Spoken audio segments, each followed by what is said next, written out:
he's in here, come on down to your knees. So now my feet are out of play because there's no distance for me to work my feet.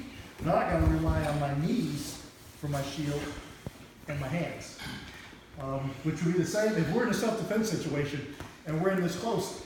I'm not gonna kick him with the bottom of my feet. He's too close as far as range. This is my range. Now my weapons are my knees. If I'm throwing strikes, my knees, my elbows. If I'm defending, my knees and my hands blocking. So, but the principles are still the same. I want to get a barrier between us. So if he's going, this is going to be a little different from what we covered yesterday. But say he's just pushing the knee down to go for a pass. Slow on that side because that was. No, that's a bad one. So the moment he pushes my knee down and he starts to come around, either a knee cut and I want you guys to work both. Like as we drill these, work just kind of running around, but also work a knee pass or whatever pass you know, and the person who's defending has to adapt to that pass. So if he's doing a knee pass and he's coming into me, the first thing, he's got to turn into me at some point. He can't just keep going in that direction. The moment he turns into me, I'm going to get a straight arm. That's my first defense, is getting my arms nice and straight on his shoulder. I mean, I could, in a training situation, probably shoulders, let's keep it nice, but I'm pushing his head, I'm pushing his chin, because if I can control his head, his body has to follow. So if I get a good push on his chin, I'm going to push him offline. But just say we're just here, and all I'm really doing is just holding stiff. So he's got that leg locked down, but I can get the knee through. Or, better yet, we work the crossover. If I can come, sorry, no, you're not going to get it with that one. Let's do, I can fix your eye too. yeah. Yeah, that's exactly what happened. So he's here, and I can do the crossover here. So I'm pushing, I'm holding my distance with my hands, and I can get the crossover. Now we worked yesterday kind of stopping that crossover. You got a couple ranges. One, if I can only get it behind his shoulder, that's fine. The best spot for me is if I can get all the way in to his hip. Because if I can get on his hip, I can push just enough to turn and get my feet back into play. All I'm trying to do is get space. So, he's in close. He drives that knee down. If he's running around for a pass, kind of like Toriando, actually it's more of a throw, but let's just say he's just kind of that bull pass where he's pushing down, he's coming around. My first defense is stiff arm. Once I get that stiff arm, if I can bring this leg all the way over to the hip, great. Slide it a little bit. Even if he's in closer on me, if he just came around on your knees even, yeah. Even if he came around on his knees, once I straight arm him here, it still gives me that same space to do the crossover.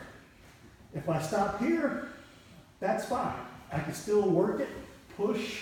The only thing I got to worry about now is if I'm here, what's stopping him from coming around this side? Pretty simple. So let's go back.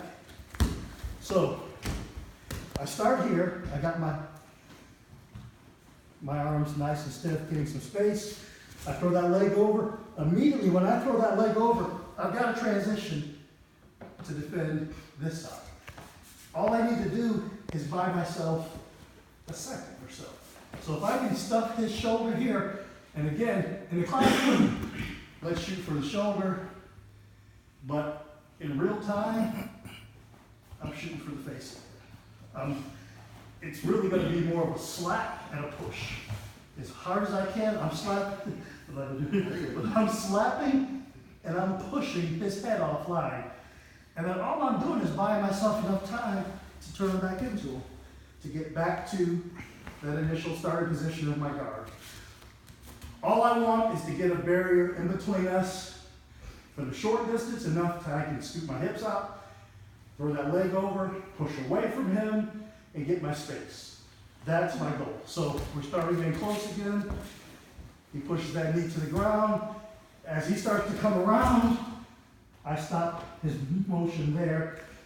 All I'm stopping it here for is just enough to throw the leg over. Once I throw the leg over, if I can get it all the way over to the hip, great. If I can't, if I can only get it to here, still good enough to turn. If he starts to come back into me here, I can block, and all I gotta do, a couple options here, I can drop that leg back through, or I can simply push out, turn, get my feet back into play, and get my guard going again. Again, it's fluid, and it depends on what he's doing. So but the focus is, we're first we're close distance, he drives my knee, the first thing I gotta do is I gotta block. And that's where I'm putting the hands, stiff arms to the shoulder. Once I stop that momentum for just that second, I can throw the leg over for the crossover. If I can't get it all the way to the hip, which is where I would like it, so he's got me there, he's got me here, I'll throw it over. If I can't get it all the way to the hip and I just get it here, that's fine too. Just get a bite and then start to turn. Now, I can start to push here, which if he tries to come around to this side, that gives me some time to get my guard back in place, get my space. And that's really all I'm fighting for at that point is, I'd much rather have some space between us and start over again than have him pass my guard and go right to side.